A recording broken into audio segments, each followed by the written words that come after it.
Uba Manuel Batwar, ubalong Secretary ke MPCC, minta kesni ke Pratari Ujemang aja apusan ulapin pau ke jing sengokia halor ke jing keren jong unong aiktien ke MDA, uba Paul Lindo, ubalatan langi ke Kongres halor ke jing syak geno jong sembut Menteri Rangba ke Jela, uba sengaw halang dhar, ba ujubei pisai ke seng atiar HNLC.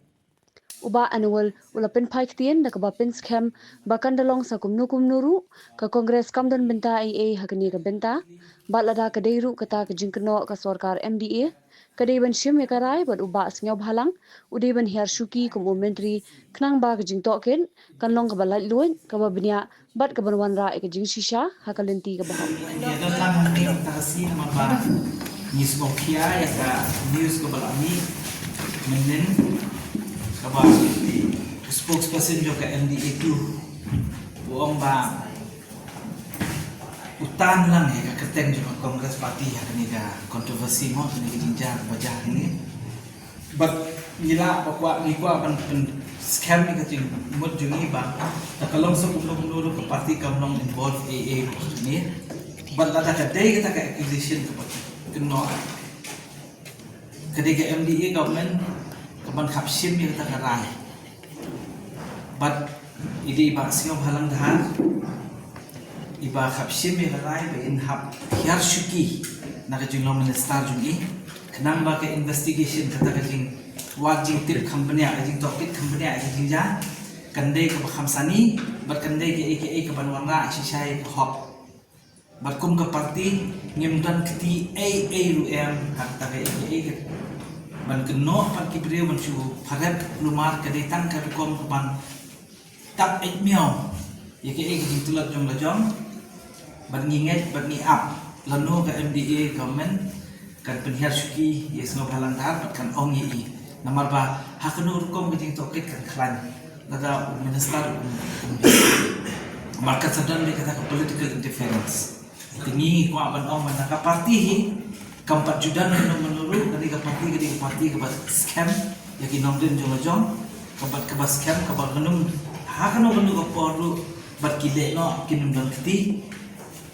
bat ka parti ke ba ndai tabatang menta bat menno menuru bat ni kwa man tusufu ikai ba profile ka jin kwa jang parti hi ka dei man ka nama ka allegation kam dei ka badet ka dei ka allegation ka bala kham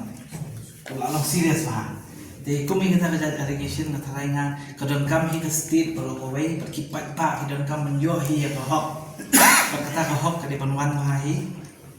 ndai ban de pat ka jing tokit ni tengi ngin botien ban ngin pet bangin ai ke jinga ram naka parti la ki don kam tip company ne don kam ke AKA ke bangin ni kwa ma support ngin support be nama kani ke de anti national ke de jaka inlang saklang ju pat ba hi ba khat kam de mak manlong kani ru kom tan kata khan dia pentin ni condemn ni kani ke AKA pat ma chukuno ba kharep lumari ke Kongres tum ba sya kharep menen nam so ya ham dia ma bless you. Please go back to the statement made by the HNLC. It said that it had definite information about his having funded the organization when he was Deputy CM in the Congress regime. Now, as spokesperson of MDA2, I am not privy to any information of what happened during the Congress regime. I had never been in the Congress nor in the HNLC. So it's for you to find out from Mas Nyawa, because they repeatedly said that he was a major contributor to their coffers when he was in the Congress.